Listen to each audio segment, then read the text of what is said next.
your videos, of course. Jimmy, I watched your whole series on Atlanta all day today. I've been watching for hours. I've been watching impact videos about the Atlanta structure, and so let's just get into it. Let's do it. So the Richat structure, I was on your show a little over a year ago and shared some details about it. To people who aren't aware, there's a location in the Western Sahara Desert of Mauritania called the Richat structure. It's also commonly referred to as the Eye of the Sahara.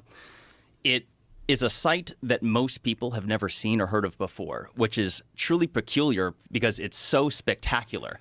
It's a site that astronauts typically use to reference from space.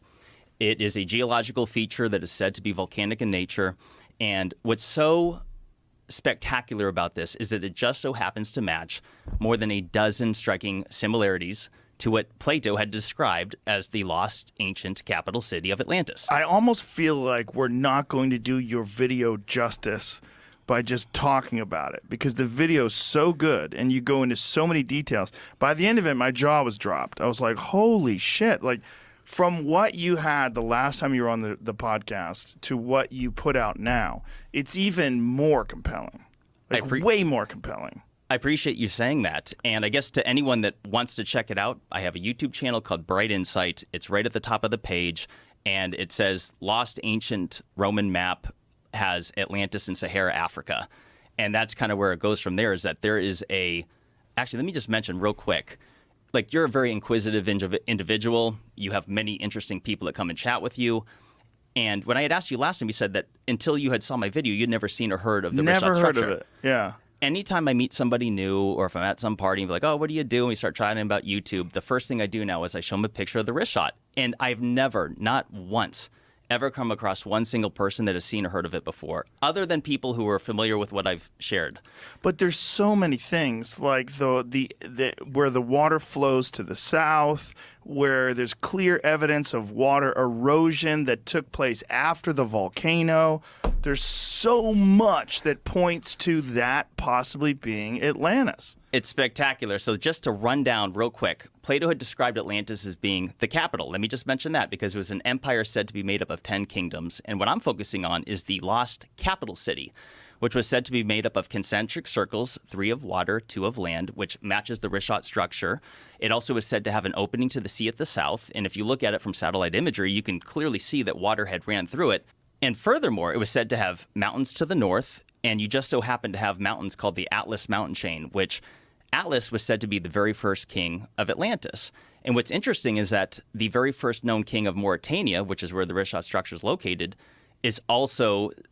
Their very first known king was also named Atlas. And though I'm not saying that that's the same individual, but what we do today is we pass down names, right? Like, people like, oh, my dad's name's John, and so is my son.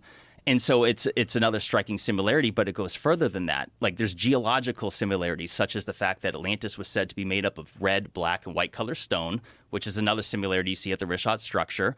It was said to have an abundance of gold, and that the outer walls were lined with it.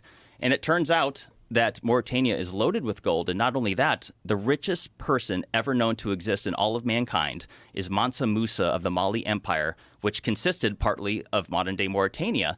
And he was so rich from gold that he would be richer than Elon Musk and, like, Bezos combined almost. Like, many unfathomable amount of billions of dollars. So that's another similarity. What year was this? Oh, this is 1300s or 1400s? There he is. Yeah, there we are. 1312, 1337. What a great name, too. Mansa Musa. But the similarities don't end there. There was said to be an abundance of elephants, which is one reason why to suggest that Atlantis would have been in Africa is because, well, besides the fact that elephants are known to be throughout Africa, they used to be in Mauritania. They're unfortunately pretty much extinct there today. But another little detail that most people aren't aware of, because they think of Atlantis like, oh, it must be at the bottom of the ocean. Well, that's not exactly how Plato worded it. He did describe that the aftermath of Atlantis followed a catastrophic event involving water, is that what was left of Atlantis was reeds of grass and a shoal of mud that prevented ships from navigating to and from. And what people don't realize is that Sahara Africa, up until about 4,500 to 5,000 years ago, was totally green. It was tropical. It had the largest network, or one of the largest networks of rivers ever known to exist.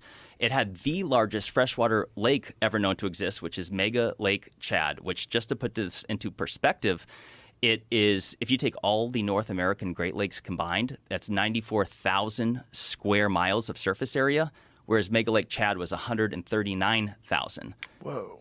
Massive. Additionally, Atlantis, the capital, was said to have a river that went just north of it or next to it. And the Tamanrasset River went right through the Rishat structure, or just north of it, went all the way to the Atlas Mountains that I described, which is in modern-day Morocco. And the evidence is that it existed at that same period of time when Atlantis was said to be around 11,600 years ago prior to its destruction, up until about 5,000 years ago. So going back to my point, like, a lot of people see the Sahara Desert and they don't realize that this place was unbelievably different than it is today. And one of the things that's so important is that I know some people listening will, they hear Atlantis, they think, oh, it didn't exist. Right. Whether it existed or not, the evidence that we're going to chat about today to show you that there is conclusive evidence, I would say, that catastrophic water erosion, that the ocean had blasted through the Sahara tens of millions of years more recently than previously known. According to the science, 56 to 66 million years ago was the time of the Trans-Saharan Seaway, which was the last time the ocean blasted through it. However, there are a few lines of evidence that say otherwise. Besides the fact that anyone that looks at the Sahara Desert through the Google Earth app, you can see fluvial striations, which is signature traits of water erosion. This is confirmed by other experts that look into these things. I like to mention Randall Carlson. Mm-hmm. He's someone that's analyzed the area and has said, yes, this is catastrophic water erosion. So one of the signature lines of evidence that suggests that the ocean blasted through it far more recently was the largest volcano in Sahara, Africa, is in Chad. It's Mount Kusi, and there is a lava flow that goes through it that is dated at 12,000 or so years ago. The volcano itself is supposed to be somewhere between 1.2 and 2.3 million years ago. But if you look at Mount Kusi to the south, you can see, and I don't know, Jamie, if you're able to bring up one of the photos of that mountain chain, but you can see that the water erosion cuts off that lava flow directly to the south. Yeah, keep going over. A little bit right there. Okay, so go over a couple. That is the mountain, and you can see those striations, which are signature traits of water erosion. All those white blemishes are salt, and I should point out real quick that it is a confirmed fact that much of the Sahara has surface level salt.